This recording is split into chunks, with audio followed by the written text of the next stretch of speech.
नमस्कार विद्यार्थी मित्रांनो, आपण क्लास 8 जनरल सायन्स चॅप्टर 3 ची आतापर्यंत आपण माहिती पाहिलेली आहोत। याच्या आधीच्या पिरियडमध्ये आपण फोर्स कशाला म्हणतात याची माहिती पाहिलेली आहे। या प्रकरणाचा दुसरा पार्ट आहे प्रेशर। या प्रेशर कशाला म्हणतात याची आपण आता या तासिकेमध्ये माहिती पाहत आहोत। You have observed the tire of two-wheeler and four-wheeler getting pressurized. The air filling the machine has pressure. Indicate dial or digital meter show the digital readings or pressures. The showing the machines feel the pressure to a certain values. You are aware that a force has to be applied for filling the air in the bicycle tires with the hand pump. By applying the force, air pressure is increased and then the air is pushed into the tire. Our force and pressure are related. विद्यार्थी मित्रांनो, आपण आपल्या टायरमध्ये, आपल्या सायकलच्या टायरमध्ये आपण पंपाच्या साहाय्याने हवा भरतो आणि हवा भरत असताना जर आपल्या टायरमधली हवा जर कमी झाली तर आपण म्हणतो का आपल्या टायरमध्ये हवा कमी आहे, प्रेशर कमी आहे। तर आपण आपल्या पंपाला वरून फोर्स दिल्यानंतर त्याच्यामध्ये आपण प्रेशर तयार करतो आणि ती हवा टायरच्या आतमध्ये जाते। इथेच आपल्याला सांगितलेलं आहे। आणि आपण मोठी गाडी जर असेल तर आपण मशीनच्याद्वारे, प्रेशर मशीनच्याद्वारे आपण त्याच्यामध्ये हवा भरत असतो। ती प्रेशर किती झालं हे आपल्याला अशी एक मशीन असते, त्या मशीनच्याद्वारे आपल्याला इंडिकेट करत असते। तसे आपण टू व्हीलरमध्ये जर हवा भरत असेल तर मागच्या टायरमध्ये किती हवा असायला पाहिजे, समोरच्या टायरमध्ये किती हवा असायला पाहिजे याचं इंडिकेशन ही मशीन करत असते। म्हणजे सांगायचं तात्पर्य आहे का प्रेशर आणि फोर्स हे एकमेकाशी संबंधित रिलेटेड आहे। याच्यावर एक ॲक्टिव्हिटी आपल्याला दिलेली आहे, ती ॲक्टिव्हिटी पाहू आपण विद्यार्थी मित्रांनो। इथं असं म्हटलेलं आहे ॲक्टिव्हिटीमध्ये, to take a some sharp pointer nails and push then into the wooden plank by hammering on their heads. Now take a nail and hold it with its heads on the plank and hammer it through from the pointer end. When passing down the pins into the drawing boards, they get into the boards easily. By applying a force using the thumb, one can push the pin into the boards. On the contrary, while pressing the ordinary pins into the board with the thumb may be get hurt. इथं असं म्हटलेला विद्यार्थी मित्रांनो, हे activity आपण समजून घेऊ। समजा आपल्याला हा एक आपल्यापाशी बोर्ड आहे आणि या बोर्डवर हा एक खिळा आहे, अशा पद्धतीचा खिळा। ज्यावेळेस आपण हा टोकदार खिळा ज्यावेळेस आपण वरून ठोकला तर हे आतमध्ये अशा पद्धतीनं हा खिळा आतमध्ये जाईल। पण याला जर आपण उरपाटा केलं, असं याचं जे हेड्स आहेत हे खाली केलं आणि हे टोकदारपणा जर वर केला तर हा खिळा खाली जाणार नाही, कारण इथं पडणारं प्रेशर आणि या टोकावर पडणारं प्रेशर, इथं जास्त प्रेशर क्रिएट झाल्यामुळे हा खिळा आतमध्ये लवकर जाईल पण हा जाणार नाही। तसेच आपण जर एखादी आपली टाचणी आहे, टाचणी जर आपल्याला टोकदारकडून आपण जर टोचली तर ती लवकर कागदामध्ये जाते, पण त्याला जर आपण उरपाटी करून जर टोचण्याचा प्रयत्न केला तर आपल्या बोटाले सुद्धा इजा होऊ शकते। इथे आपल्याला समजून घेण्याचं आहे का प्रेशर हे कधीही, प्रेशरचा जो एरिया असतो, प्रेशर अप्लाय केल्यानंतर जो एरिया असते तो जर लहान असेल तर त्याच्यावर प्रेशर लवकर अक्वायर होते। हे आपल्याला या ॲक्टिव्हिटी माध्यमात समजावून सांगितलेलं आहे विद्यार्थी मित्रांनो। याच्यानंतर what does the simple experiment tell? The nail easily prevent the wood from the pointer end. इथं असं म्हटलेलं आहे का ज्याचा टोकदाराकडून खिळा लवकर लाकडामध्ये जातो, वूडमध्ये जातो, पण त्याला जर आपण उरपाटा केलं, त्याच्या हेड करून जर आपण खिळा म्हणजे टोका आपण त्याच्या डोकड्याकडून जर खिळा टाकायचा प्रयत्न केला तर ते जाण्यास अडथळा निर्माण होते, लवकर जात नाही, हे याच्यामध्ये दाखवलेलं आहे. इट इज इजी, आता याच्यामध्ये आपल्याला घरगुती उदाहरण दिलेलं आहे. It is easy to cut the vegetable fruit with the sharp keep. जर आपल्या घरी जर आपली पावशी, आपला चाकू हे जर चांगला धारदार असेल तर आपण भाजीपाला लवकर कापू शकू. ये blunt keep does not be work here. जर तो जर धारदार नसेल तर आपल्याला भाजीपाला चिरण्यामध्ये, कापण्यामध्ये आपल्या आईला त्रास होतो. व्हाय डज हॅपन, का होते बा असं, हे आपल्याला शिकायचं आहे. याच्यानंतर याची दिलेली आहे प्रेशर कशाला म्हणायचं. The force extend perpendicular on the unit area is called pressure.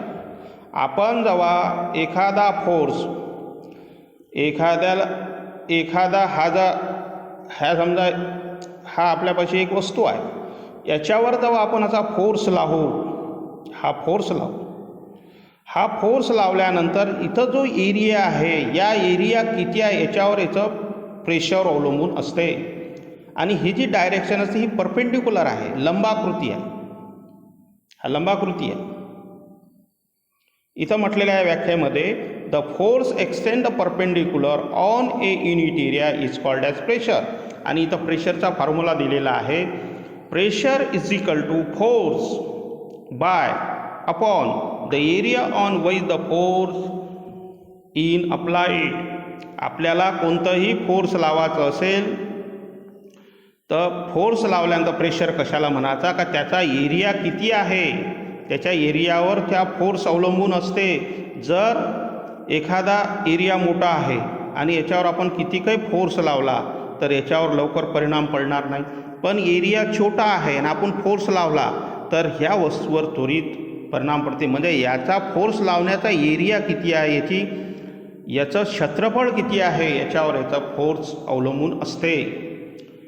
आता याचं युनिट काय आहे आपण युनिट पाहणार आहोत. The unit of the pressure in SI unit of force is newton. आपल्याला माहीत आहे का फोर्सचं युनिट न्यूटन आहे. काय आहे, न्यूटन. एरिया इज मेजर, कोणताही एरिया आपण मापन करताना ते मीटरमध्ये, सेंटीमीटरमध्ये असं करत असतो. इथं या प्रेशर मापन करताना area of the measure in metre square. There for the SI unit of pressure is newton per metre square. Newtons per metre square. SI युनिटमध्ये प्रेशरचं युनिट आहे newton per metre square. Is known as pascal. यालाच पास्कलसुद्धा म्हणतात. याला काय म्हणतात, pascal. In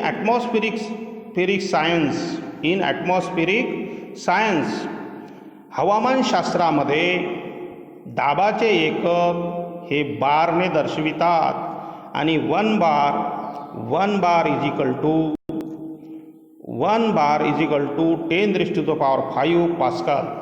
the pressure is scalar quantity. Pressure ही आदिश राशी आहे. हे एक महत्त्वाचा पॉईंट आहे. Pressure is a scalar quantity. आपण पाहिलं का force is a vector quantity. Force he vector आहे, पण प्रेशर ही स्केलर आहे. कारण फोर्समध्ये आपल्याला त्याचं मूल्य माहीत होतं आणि त्याची डायरेक्शन माहीत होती. पण प्रेशरमध्ये फक्त त्याचं आपल्याला व्हॅल्यूज माहीत असते. कारण प्रेशर कोणत्याही दिशेनं लावल्या जाऊ शकते, तर दिशेचं कोणतंही महत्त्व नसते. म्हणून ही स्केलर क्वांटिटी आहे, तर आपल्याला समजून घ्यायचं आहे. त्यानंतर असं म्हटलेलं आहे, त्यानंतरचा पॉईंट हा एक समजून घेऊ आपण हा point. If the area increase the pressure reduce for the same force and if the area is decrease the pressure increase for the same force.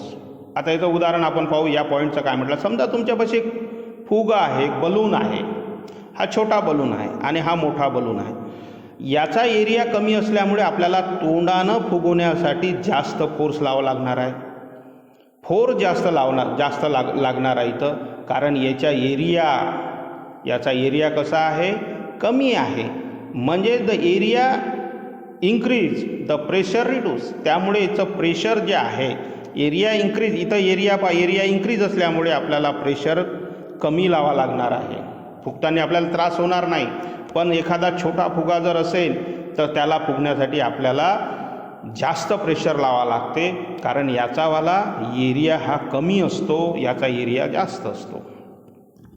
For example, due to the natural adaptation of the bottom surface of canal feed the boards, hence the camel weights is extend on large area on the pressure on the sand is reduced. This is why camel's feet is not penetrate into the sand, what it's became easy to walk. इथं म्हटलेलं आहे, एक उदाहरण दिलेलं आहे.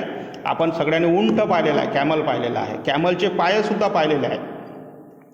इथं तर अशा प्रकारे म्हटलेलं आहे विद्यार्थी मित्रांनो, कॅमलचा पाय मोठे असल्यामुळे, सँड म्हणजे रेती, कारण वाळवंटामध्ये उंट असते, वाळवंटामध्ये जेव्हा उंट चालते त्यावेळेस याचे पाय ह्या सँडमध्ये आतमध्ये घुसत नाही, कारण याचा जो पायाचा एरिया हा मोठा असतो. जर याच्या पायाचा एरिया जर लहान असता तर हा जो पाया ह्या सँडमध्ये असा खाली गेला असता, म्हणजे फसला असता. म्हणजेच एरिया जास्त असल्यामुळे तिथं प्रेशर कमी लागते, एरिया जास्त असल्यामुळे प्रेशर कमी लागते, आणि जर एरिया जर कमी असता तर प्रेशर जास्त लागून ते हा पाय खाली गेला असता. विद्यार्थी मित्रांनो, हे इथे आपल्याला एक एक्झाम्पल दिलेलं आहे. आपण समोरचा पॉईंट पाहणार आहोत. Pressure on solid. Pressure on solid. Air pressure is extend on all the object kept in air. तो आपल्याला सगळ्यांना माहीत आहे का हवेत ठेवलेल्या सर्व स्नायू पदार्थावर हवेचा दाब असतो. आपल्यावर सुद्धा हवेचा दाब आहे, प्रत्येक वस्तूवर हवेचा दाब असतो. When a weight is kept on solid the pressure is extend on it. स्थायूवर एखादे वजन ठेवले तर त्या वजनामुळे स्थायूवरील दाब पडतो.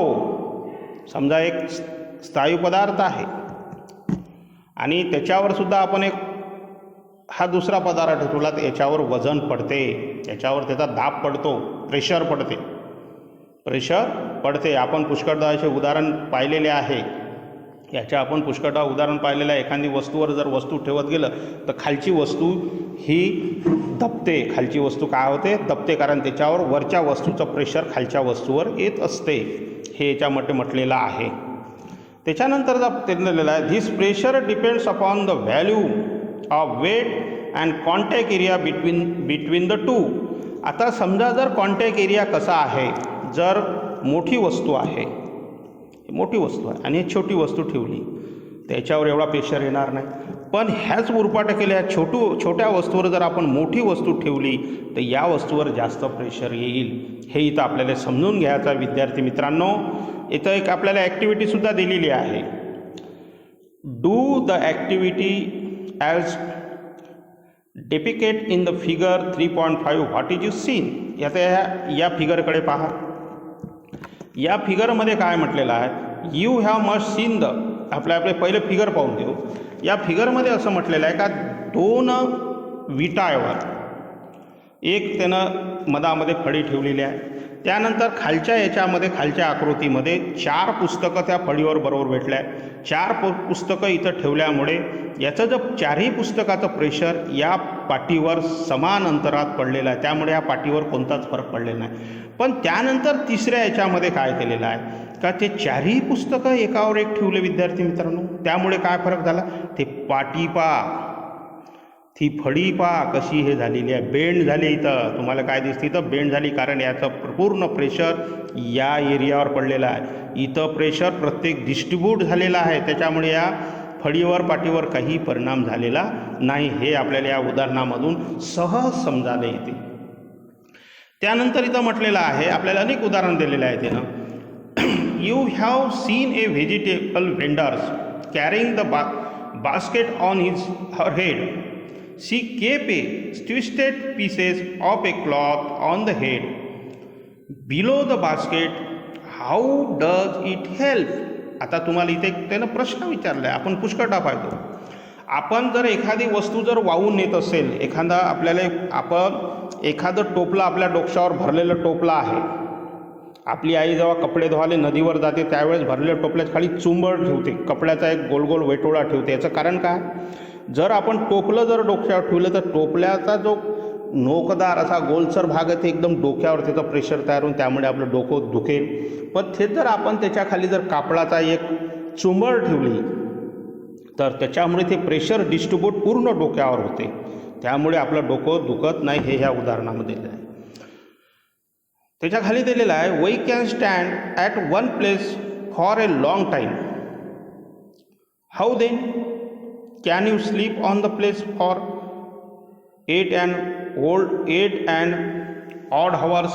इथं म्हटलेलं आहे का तुम्हाला समजा एकाच ठिकाणी उभं ठेवलं, एकाच ठिकाणी तुम्हाला उभं ठेवलं तर तुम्हाला उभं राहिल्यानंतर काही वेळानं तुमचे पाय दुखायला लागेल, कारण तुमचं जो प्रेशर आहे ते एकाच दिशेनं चाललेलं आहे, स्मॉल एरियामध्ये चाललेलं आहे.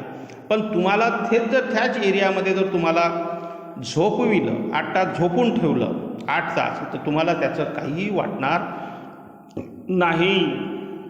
हे ह्या उदाहरणामध्ये दिलेलं आहे. त्याच्यानंतर दिलेलं आहे for a silky on ice why are the long flat silk use. बर्फावरून घसरण्यासाठी पसरट पड्या का वापरतात? तुम्हाला माहीत आहे बर्फावरून जे लोक चालतात त्यांच्या पायाखाली अशी लंबसर पाटी असते, त्या पाटीमुळे त्याला घसरणं सोपं जाते, तो एका ठिकाणी थांबत नाही. हे या उदाहरणामध्ये आपल्याला दिलेलं आहे. त्याच्यानंतर एक ॲक्टिव्हिटी दिलेली आहे विद्यार्थी मित्रांनो. या ॲक्टिव्हिटीमध्ये मी तुम्हाला डायरेक्ट इथं 2 ॲक्टिव्हिट्या दिलेल्या आहेत. दोन्ही ॲक्टिव्हिटी आपण या उदाहरणाच्या माध्यमातून समजावून घेऊ. पहिल्या ॲक्टिव्हिटीमध्ये काय म्हटलेलं आहे का याच्यामध्ये आपल्याला एक बॉटल दिलेली आहे. बॉटल तुम्हाला दिसत आहे. बॉटलच्या खालच्या साईडला एक नळीला एक फुगा बांधलेला आहे, बलून त्यानं फिक्स केलेला आहे.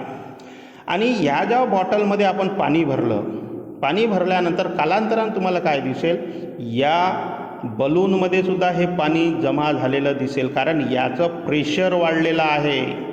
इथं दाब तयार झालेला आहे, ॲटमॉस्फरिक दाब, त्याच्यामुळे ह्या पाण्याचं इथं प्रेशर वाढलेलं आहे. ह्या प्रेशरमुळे हे जे वॉटर आहे, हे पाणी आहे, हे या बलूनमध्ये गेलेलं आहे. हे तुम्हाला या पहिल्या ॲक्टिव्हिटीमध्ये सांगितलेलं आहे. दुसरी ॲक्टिव्हिटी इकडे पहा. दुसऱ्या ॲक्टिव्हिटीमध्ये सेकंड ॲक्टिव्हिटीमध्ये तुम्हाला हे उदाहरण दिलेलं आहे. सेकंड ॲक्टिव्हिटी तुम्हाला दिसत आहे इथं. या सेकंड ॲक्टिव्हिटीकडे लक्ष द्या.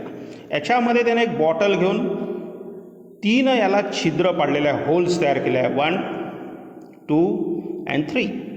काय दिसते तुम्हाला चित्रावर? खालच्या होलमधून तुम्हाला पाणी असं दूर पडलेलं दिसते. त्याच्यानंतर सेकंड वरच्या त्याच्यापेक्षा कमी पडलेलं दिसून आलं, त्याच्यावर कमी, कारण खाली सगळ्यात जास्त प्रेशर असल्यामुळे दाब जास्त असल्यामुळे हे पाणी जोरात बाहेर येईल, दूर फेकल्या जाईल. दुसऱ्या याची प्रेशर कमी झालं, पाणी जवळ पडेल, त्याच्या आधी कमी झालं, जवळ पडेल. आपण घरामध्ये सुद्धा आपलं जेव्हा घर असते, आपल्या घरामध्ये पाण्याची टंकी आपल्या स्लॅबवर असते. याचं कारण असं आहे का स्लॅबवरून जेव्हा पाणी खाली येते, आपल्या घरामध्ये येते, त्यावेळेस त्या टाकीतलं पूर्ण प्रेशरनं पाणी खाली येत असते, जमिनीकडे येत असते. म्हणून आपल्या नळाला पाणी जोराने येते. आपली जर टाकी फुल भरली असेल तर नळाचं प्रेशर चांगलं असते. जर आपल्या टाकीतलं पाणी जर कमी झालं असेल, अर्ध झालं असेल किंवा पाव टाकी झाले असेल तर नळाला प्रेशर कमी येते. याच्यावरून आपल्याला समजते का आपल्या टाकीमध्ये किती पाणी आहे. आपल्या नळाच्या प्रेशरवरून सुद्धा आपल्याला कधी कधी समजते. याचा अनुभव विद्यार्थी मित्रांनो तुम्ही घेतलेला असेल. यानंतरचं उदाहरण आपल्याला दिलेलं आहे गॅस प्रेशर. गॅस प्रेशर, वायूचा दाब. आता वायूचा दाब कशाला म्हणतात हे आपण पाहणार आहोत. इथं म्हटलेलं आहे, याचं एक उदाहरण त्यानं फुग्याचं चांगलं दिलेलं आहे, बलूनचं चांगलं उदाहरण दिलं आहे. If a balloon is inflate by the filling air by mouth, inflate on all side. If the pin is hole is create in the balloon, the air leak out and balloon does not inflate fully. It is realized that like a liquid gas also extend the pressure on the wall of container in which the enclosed. All gas and liquids have a common name is fluid. The fluid is a container extend the pressure from within. On the wall of the bottom of the container The fluid enclosed into container extend its pressure equally in all direction at the point within a fluid. इथं असं म्हटलेलं आहे विद्यार्थी मित्रांनो, हे आपण समजून घेऊ. समजा हा एक फुगा आहे, या फुग्याला आपण इथं फुकलं, तर या फुग्यामध्ये जी काही हवा जमा होते याचं प्रेशर हे सारखं असते, सगळ्या दिशेनं सारखं असते. समजा आपण याला जर आपण एक टाचणी इथं लावली, अशी टाचणी, तर हे प्रेशर हे जे प्रेशर आहे, हे हवा आहे, हे काय करते, कोण्यातरी दिशेनं जाण्याचा प्रयत्न करते, बाहेर जाण्याचा प्रयत्न करते. तर इथं आपण जर टाचणीचं इथं छिद्र जर पाडलं तर हे सगळं हवेचं प्रेशर इथं येईल, ह्या होलवर येईल आणि हे बाहेर निघायचा प्रयत्न करेल. त्यामुळे आपला फुगा फुटतो, आपण असं म्हणलेलं आहे. हे एक उदाहरण दिलं आहे. दुसरं एक उदाहरण दिलेलं आहे का आपल्या घरामध्ये गॅस सिलेंडर आहे. आपल्या घरी आपण स्वयंपाक करतो, गॅसचं अशा प्रकारचं सिलेंडर आहे, याच्यामध्ये पूर्ण गॅस भरलेली आहे, याच्यामध्ये पूर्ण अशी गॅस आहे. ह्या गॅसचं प्रत्येक प्रेशर अशा पद्धतीनं आहे आणि इथे एक रेग्युलेटर आपलं लावलेलं असतं. आपण जर रेग्युलेटर ऑन आपण केलं तर ह्या नळीच्या वाटे आपली ही गॅस आपल्या गॅस शेगडीवर येते आणि आपण इथं स्वयंपाक करतो. कारण हे जे याचं जे गॅसचं प्रेशर आहे, या फ्लुइडचं प्रेशर आहे, हे शेगडीपर्यंत पोचत असते. कारण आताच सांगितलं का गॅसचं जे प्रेशर आहे हे सगळ्या दिशेनं सारखं आहे, ऑल डायरेक्शननं. हे आपल्याला या उदाहरणाच्या माध्यमातून समजावून घ्यायचं आहे. हे अतिशय महत्त्वाचं उदाहरण इथं दिलेलं आहे गॅस प्रेशरचं, वायूच्या दाबाचा. त्याच्यानंतरचा समोरचा पॉईंट आपल्याला दिला आहे विद्यार्थी मित्रांनो, ॲटमॉस्फेरिक प्रेशर. हे सुद्धा महत्त्वाचं आहे, कारण आपण वातावरणामध्ये सर्व राहत असतो. वातावरणातील दाब. Air surround the earth from all side. This layer of the air is called atmosphere. The atmosphere exists to about 60 km heights. The further extent up to the 400 km in very dilute form. The pressure created to air is called atmospheric pressure. आपण आता इथपर्यंत त्या पॉईंटचा आपण अभ्यास करू. पृथ्वीवर सर्व बाजूनी हवेचे आवरण आहे, हे आपल्याला माहीत आहे. या आवरणास वातावरण असे म्हणतात, म्हणजे ॲटमॉस्फिअर असे म्हणतात.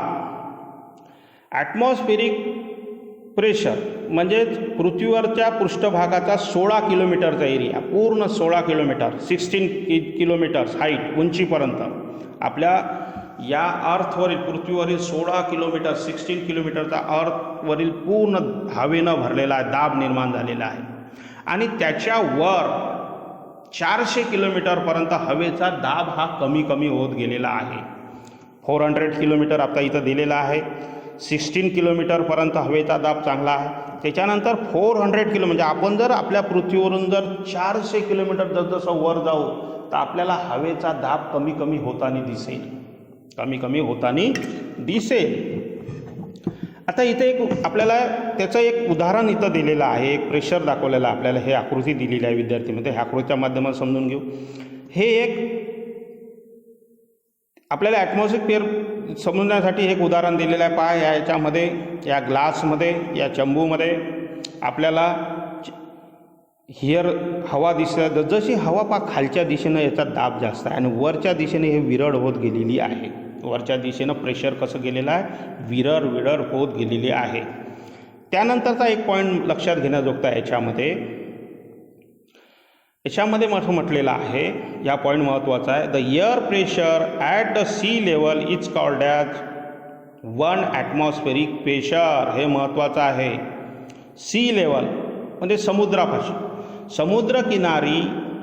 समुद्र सपाटीला असणाऱ्या हवेच्या दाबाला 1 ॲटमॉस्फिअर असे म्हणतात. Air pressure decrease on the goes up to the height from the sea level. आपण जर समुद्र सपाटीपासून जसजसं वर जाऊ तसतसं एअरचं प्रेशर हे कमी होत जाते. इथं अजून त्यानं दिलेलं आहे 1 ॲटमॉस्फिअर. हे महत्त्वाचा पॉईंट आहे. 1 atmosphere is equal to 101 into 10⁻³ pascal is equal to 1 bar is equal to 10⁻m bar. 1 bar is equal to 10⁻m to 10 square pascal म्हणजे हेक्स्ट्रा पास्कल अशा पद्धतीचं इथं एक युनिट दिलेलं आहे. त्याच्यानंतर म्हटलेलं आहे the atmosphere pressure is specify into the unit m bar और hectopascal. The atmosphere pressure at a point of air equal from all side. Atmosphere pressure हे सगळ्या दिशेनं सारखं असते, सर्व बाजूने सारखं असते. वातावरणातील दाब हा सर्व बाजूनी सारखा असतो. त्याच्यानंतर how is the pressure, how is the pressure create. हा दाब कसा तयार होतो, हा दाब कसा तयार होतो. त्यानं म्हटलेलं आहे in the close container the air molecules in a random motion continually hit on the wall container. इथं म्हटलेलं आहे, आताच आपण याच्या आधीसुद्धा पाहिलेलं आहे का. हे समजा एक आपल्यापाशी एक कंटेनर आहे, एक आपल्यापाशी हवेचा एक बंब आहे आणि याच्यामध्ये आपण हवा पॉईंट केली. याच्यामध्ये जे हवा असते, याचे जे मॉलिक्युल्स आहे हे हवेचे सगळ्याकडे सारखं प्रेशर तयार करत असते. आत्ताच आपण गॅस सिलेंडरचं सुद्धा उदाहरण पाहिलेलं आहे, त्याच पद्धतीचे उदाहरण आहे. यानंतर म्हटलेलं आहे in this interaction of the force is extended on the wall of container. The pressure is created due to this force. याच्यामध्ये म्हटलेलं आहे का एखाद्या बंदिस्त पात्रात हवा असल्यामुळे हवेचे रेणू यादृच्छिक गतीने म्हणजे एकमेकावर आदळतात. या आंतरक्रियेत पात्राच्या बाजूवर बल प्रयुक्त होते, या बलामुळे दाब तयार होतो. त्याच्यानंतरचा पॉईंट आपण पाहणार आहोत. या लेक्चरचा शेवटला पॉईंट इथं बघणार आहोत विद्यार्थी मित्रांनो. We constantly bear the atmosphere pressure on our head. However the cavity our body are also fill with the air and arteries and veins are filled with blood. Therefore, we do not get the crush under the water, and due to atmospheric pressure, as the pressure is balanced, the earth atmospheric pressure decrease with the height from the sea level as shown in figure. आताच आपण ही आकृती पाहिलेली आहे. याच्यामध्ये असं म्हटलेलं आहे वातावरणाचा दाब हा सतत डोक्यावर बाळगत असतो, परंतु आपल्या शरीरातील पोकळ्यामध्येही हवा असते. आपले शरीर ज्या याच्यामध्ये सुद्धा हवा असते आणि रक्तवाहिन्यामध्ये रक्त असते व त्यातील दाब वातावरणातील दाबा इतकाच असतो. लक्षात घ्या विद्यार्थी मित्रांनो, आपल्या शरीरामध्ये जे रक्त असते याचासुद्धा दाब हा वातावरणातील दाबा एवढाच असतो. त्यामुळे पाणी व वातावरणीय दाबाखाली आपण चिरडले जाऊ शकत नाही, आपण त्याचा आपल्यावर कोणताही परिणाम होऊ शकत नाही.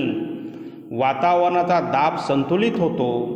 पृथ्वीच्या वातावरणाचा दाब समुद्र सपाटीच्या उंचीप्रमाणे बदलतो आणि कसा बदलतो हे आपण या आकृतीमध्ये पाहिलेला आहे. ही आकृती आपल्याला दिलेली आहे. ह्या आकृतीच्या माध्यमातून आताच आपण पाहिलेलं आहे याच्या आधी विद्यार्थी मित्रांनो. याच्या समोर आपल्याला दिलेला आहे, याच्यासमोर एक आपल्याला हे दिलेली आहे डायग्राम दिलेली आहे. The sea level is the atmosphere pressure 101 into 10⁻³ pascal is acting on the table top of the side 1 meter square under such a heavy pressure. Why does it the table top crumble downs. इथं असं म्हटलेलं आहे का 1 metre पृष्ठभागावर असलेल्या टेबलावर समुद्र सपाटीपासून 101 into 10⁻³ पास्कल इतका दाब प्रयुक्त असतो. इतक्या प्रचंड दाबाने टेबलाचा पृष्ठभाग तुटून कोसळत का नाही. हा टेबल या पृथ्वीचा आपल्याला दाखवलेली आहे. हा टेबल पृथ्वीचा भाग दाखवलेला आहे आणि इथे एक ग्राफ दिलेला आहे. याच्या समोरच्या पिताशिकेमध्ये आपण पाहणारा विद्यार्थी मित्रांनो बॉयंट्स फोर्स म्हणजे प्लावक बल. प्लावक बल कशाला म्हणतात हे आपण याच्या नंतरच्या पिरियडमध्ये पाहणार आहोत. तोपर्यंत नमस्कार, धन्यवाद विद्यार्थी मित्रांनो. या प्रकरणाचा चांगला अभ्यास करा आणि हे प्रकरण समजले असं मी तुम्हाला गृहीतक धरतो. हे जे प्रेशर हा भाग आपण इथं शिकलेला आहोत याच्यामध्ये आपण हे पॉईंट पाहिलेले आहे. कोणकोणते पॉईंट पाहिलेले आहे विद्यार्थी मित्रांनो. याच्यामध्ये आपण सगळ्यात पहिले पाहिलेलं आहे प्रेशर कशाला म्हणतात, प्रेशर कसं असते, त्याच्यानंतर प्रेशरचं युनिट, प्रेशर ऑफ सॉलिड, त्याच्यानंतर प्रेशर ऑफ लिक्विड आणि गॅस प्रेशर, ॲटमॉस्फिक प्रेशर हे 4 भाग आहे. यानंतरच्या पिरियडमध्ये आपण समोरचा भाग पाहणार आहे. तो इथेच थांबू विद्यार्थी मित्रांनो. अभ्यास करा. धन्यवाद. नमस्कार.